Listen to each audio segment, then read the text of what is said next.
চতুর্থ নম্বর সম্পর্কে আল্লাহ তাআলা ডাকতে বলতেছেন বিসমিল্লাহির রহমানির রহিম আল-ইয়াওমা নাখতিমু আলা আফওয়াহিহিম ওয়া তুকাল্লিমুনা আইদিহিম ওয়া তাশহাদু আরজুলুহুম বিমা কানু ইয়াকসিবুন। আল্লাহু আকবার বলেন।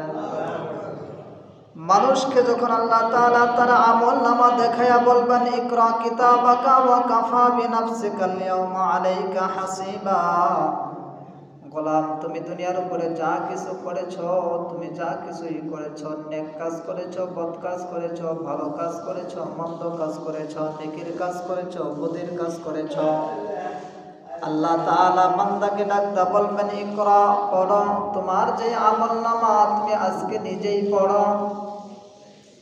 এই কথা বলার সাথে সাথে মানুষগুলা তারা আমলনামা পড়বে। আমলনামা পড়ার পরে মানুষগুলা ময়দানে মাহশরে আল্লাহ তাআলার দরবারে দাঁড়ায়া মিথ্যা কথার আশ্রয় নিবে। নাউযুবিল্লাহ। এই মানুষগুলা আল্লাহ তাআলার সামনে দাঁড়ায়া ময়দানে মাহশরে দাঁড়ায়া ডাকতা বলবে মালি হাযাল কিতাব, আয় আমার রব, আমার আল্লাহ, তোমার যে ফেরেশতাগুলা আমার বদির কথা লিখেছে, আমার গুনাহের কথা লিখেছে, এই গুনাহগুলো আমি দুনিয়ার উপরে করি নাই, তোমার ফেরেশতা এমনি এমনি মিথ্যা কথা লিখেছে। নাউযুবিল্লাহ। মানুষগুলা অস্বীকার করবে আল্লাহ তাআলার দরবারে। আবার এই মানুষগুলা আপিল করবে রব্বে কারীম, তোমার যে ফেরেশতারা যা কিছু লিখছে, এখানে দেখা যাচ্ছে আমি যা পড়লাম এখানে অনেক গুনাহের কথা আছে, যে গুনাহগুলো আমি দুনিয়ার উপরে করি নাই, তোমার ফেরেশতাগুলা এগুলা এমনি এমনি লিখছে।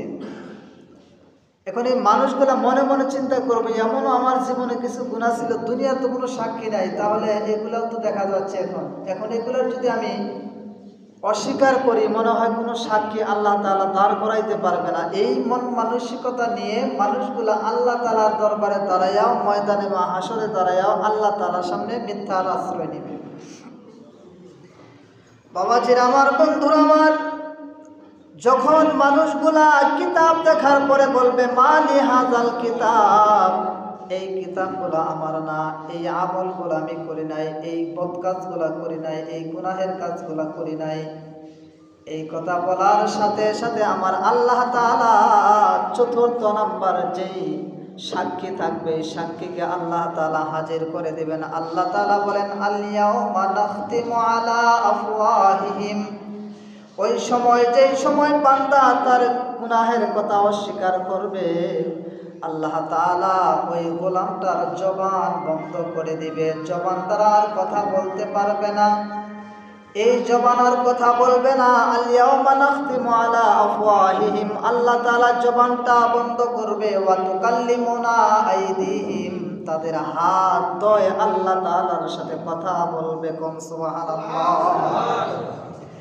বাবাজিরা আমার, বন্ধুরা আমার, যেই হাত দ্বারা আপনি যেই গুনাহটা করেছেন, হাত দ্বারা চুরি করেছেন, হাত দ্বারা আপনি ব্যভিচার করেছেন, হাত দ্বারা আপনি যা কিছু করেছেন, দুনিয়ার উপরে সুদ খেয়েছেন, ঘুষ খেয়েছেন, যা কিছু করেছেন, এই হাত আল্লাহ তাআলার দরবারে ডাকতে বলবে রব্বে কারীম, তোমার যেই গোলাম এই গুনার জন্য অস্বীকৃতি জানাইছে, সে বলতেছে এই গুনাহগুলা করে নাই, আয় আল্লাহ, আজকে আমি হাত সাক্ষী হয়ে গেলাম, আমি হাত সাক্ষী হয়ে গেলাম, আমি হাত দ্বারা তোমার গোলামগুলা এই রকম গুনাহের কাজ করেছে, তোমার গোলাম এই হাত দ্বারা ধরে ধরে গুনাহ করেছে।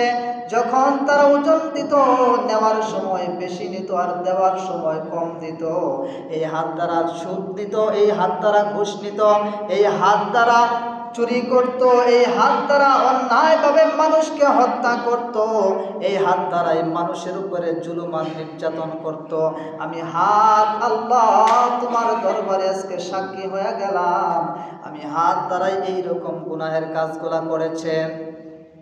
আল্লাহ তাআলার দরবারে পা রাখতে বলবে রব্বে কারীম, আমি পা দ্বারা তোমার এই গোলাম হেঁটে হেঁটে গিয়া এই গুনাহের কাজগুলা করেছে, আমি পা সাক্ষী হয়ে গেলাম। চোখ ডাকতে বলবে রব্বে কারীম, আমি চক্ষু দ্বারা দেখে দেখে রাস্তায় চলতো আর গুনাহের কাজ করত।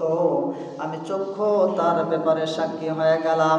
কর্ণগুলা ডাকতে বলবে, আয় আল্লাহ, তোমার গোলাম দুনিয়ার উপরে আমি কর্ণ দ্বারা শুনে শুনে গুনাহের কাজ করেছে, আমি আজকে কর্ণটাও তার বিরুদ্ধে সাক্ষী হয়ে গেলাম।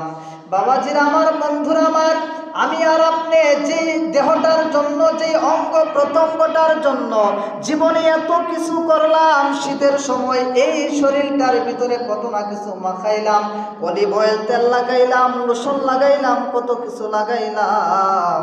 এই আপনার বডি, এই স্ট্রাকচার, এই দেহটাই আপনার বিপক্ষে ময়দানে মাহশরে আল্লাহ তাআলার পক্ষে সাক্ষী হয়ে যাবে। কোন সুবহানাল্লাহ।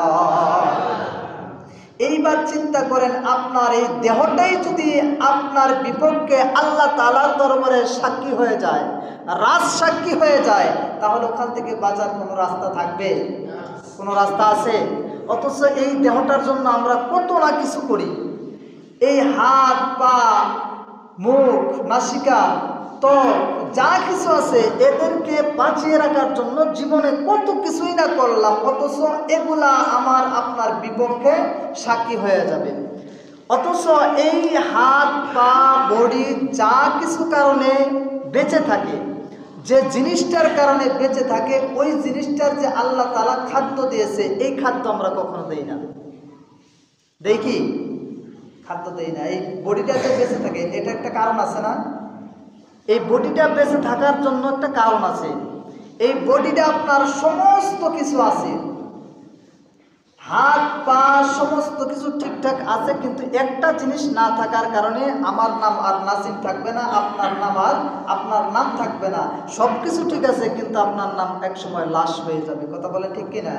কি কারণে? কি কারণে? আপনার সব কিছুই ঠিক আছে, অঙ্গ প্রত্যঙ্গ যা কিছু যেরকম ছিল ঠিক একই রকম আছে, কিন্তু আপনার নাম মুহূর্তের মধ্যেই পাল্টে গেল, চেঞ্জ হয়ে গেল। তার কারণটা কি? তার ব্যাপারটা কি?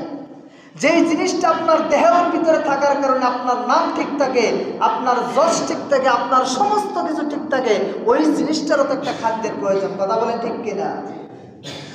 বাবাজির আমার, বন্ধুরা আমার, আল্লাহ তাআলা এই বডিটা বানাইছেন চারটা পদার্থের মাধ্যমে। আপ, আতশ, খাক, পাত, আগুন, পানি, মাটি, বাতাস, চারটা পদার্থ দিয়া এই বডিটা বানাইছে। এই বডিটাকে টিকানোর জন্য আল্লাহ তাআলা চারটা পদার্থের মাধ্যমে খাদ্যের সঞ্চালন করেছেন। কোন সুবহানাল্লাহ। আমরা যা কিছু খাই না কেন, সমস্ত কিছু এই চারটা পদার্থের মাধ্যমে হয়। যদি মাটি আছে, যদি এখানে আলো না থাকে, ওই জায়গার মধ্যে কোনো ফসল হবে না। কথা বলেন ঠিক কিনা? হবে কি? ফসল হওয়া সম্ভব? মাটি আছে কিন্তু আলো নাই, সম্ভব নয়। আবার মাটি আছে, আলো আছে, কিন্তু ওখানে পানি নাই, এটাও হওয়া সম্ভব নয়। মাটি আছে, পানি আছে, আগুন আছে, তিনটা আছে, কিন্তু বাতাস নাই, ওখানেও কোনো ফসল জন্ম হবে না। এই জন্য বাবাজির আমার, এই দেহটাকে আল্লাহ তাআলা চারটা পদার্থের মাধ্যমে বানাইছে। যে কারণে চারটা পদার্থের সাহায্য দিয়া এই দেহটা যে খাবার খেয়ে বাঁচে, এই খাবারগুলোর ব্যবস্থাও আল্লাহ তাআলা এই চারটা পদার্থের মাধ্যমে বানাইছে। কিন্তু আল্লাহ তাআলা যে বডিটা, যে জিনিসটার কারণে বাঁচায়া রাখছে, এই জিনিসটার খাবার আল্লাহ তাআলা এই জমিনের উপরে উৎপাদন করেন নাই। যেহেতু এই রূহটা উপর থেকে আসছে, এই উপর থেকে রূহটা আসার কারণে আল্লাহ তাআলা এই রূহটার খাদ্য আসমান থেকে পাঠাইছে। কোন সুবহানাল্লাহ। যেই বডিটা রূহের কারণে বাঁচে, এই রূহ সম্পর্কে আল্লাহর নবী সাল্লাল্লাহু আলাইহি ওয়াসাল্লামের কাছে মদিনার ইহুদিরা গিয়া প্রশ্ন করলো, ইয়াসআলুনাকা আনির রূহ, মদিনার ইহুদিগুলা চক্রান্ত করে আল্লাহর নবীকে ঠেকানোর জন্য প্রশ্ন করলো, যাও যাও, মুহাম্মদ যদি সঠিক নবী হয়ে থাকে তাহলে তুমি তাকে একটু প্রশ্ন করো, যদি আল্লাহর নবী না হয় এই প্রশ্নের জবাব দুনিয়ার কেউ দিতে পারবে না। আর যদি সঠিক নবী হয়ে যায় আল্লাহর পক্ষ থেকে ইলহামের মাধ্যমে, ওয়াহির মাধ্যমে এই রূহের সম্পর্কে আল্লাহ তাআলা জানায়া দিবে। কোন সুবহানাল্লাহ। যদি মুহাম্মদ এই রূহ সম্পর্কে প্রশ্নের জবাব দিতে পারে তাহলে মনে করবা মুহাম্মদ সাল্লাল্লাহু আলাইহি ওয়াসাল্লাম সঠিক নবী। এক বাক্যে তার হাতে হাত রেখে কালেমা পড়ে মুসলমান হইয়া যাইবা। এই যুক্তি আর পরামর্শ ইহুদি দিয়া একদল ইহুদিকে আল্লাহর নবীর কাছে পাঠাইলেন। আল্লাহ নবীর কাছে এসে ইহুদিরা ডাকটা বলল, ইয়াসআলুনাকা আনির রূহ, হে মুহাম্মদ তুমি তো তোমার নিজেকে নবী দাবি করো, তাহলে তোমার কাছে একটা প্রশ্ন, যদি প্রশ্নের জবাব দিতে পারো, প্রশ্নের উত্তর দিতে পারো তাহলে বুঝতে পারবো তুমি সঠিক নবী।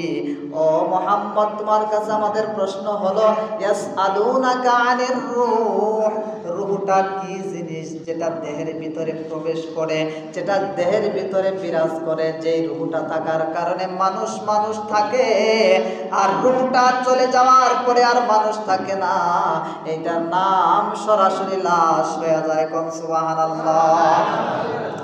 আল্লাহ নবী সাল্লাল্লাহু আলাইহি ওয়াসাল্লামকে যখন ইহুদিরা এই প্রশ্ন করলেন, আল্লাহ নবী সাল্লাল্লাহু আলাইহি ওয়াসাল্লাম মাথাটা নিচু করে বসে আছে। এমন অবস্থায় আল্লাহ তাআলা ডাকতে বলে, জিবরাইল যা যা, জিবরাইল যা, আমার বন্ধুকে ইহুদিরা প্রশ্ন করে আটকায় রাখবে, এটা আমি আল্লাহ চাই না, চাই না, চাই না। এই প্রশ্নের উত্তর আমি আল্লাহর পক্ষ থেকে নিয়ে যা, আমার বন্ধুকে বলে দে, কুলির রূহু মিন আমরি রব্বি, এই রূহটা হচ্ছে আল্লাহর পক্ষ থেকে একটা আদেশ মাত্র। কোন সুবহানাল্লাহ। এই জন্যে বাবাজির আমার, বন্ধুরা আমার, আজ অব্দি পর্যন্ত কোনো মেডিকেল সায়েন্স অথবা কোনো বিজ্ঞানী মানুষের ভিতরে রূহটা কি জিনিস এটাকে প্রমাণ করতে পারে নাই, এটাকে ধরতে পারে নাই, এটাকে ছুঁইতে পারে নাই, এটার ধারে কাছ পর্যন্ত যাইতে পারে নাই। বিশাল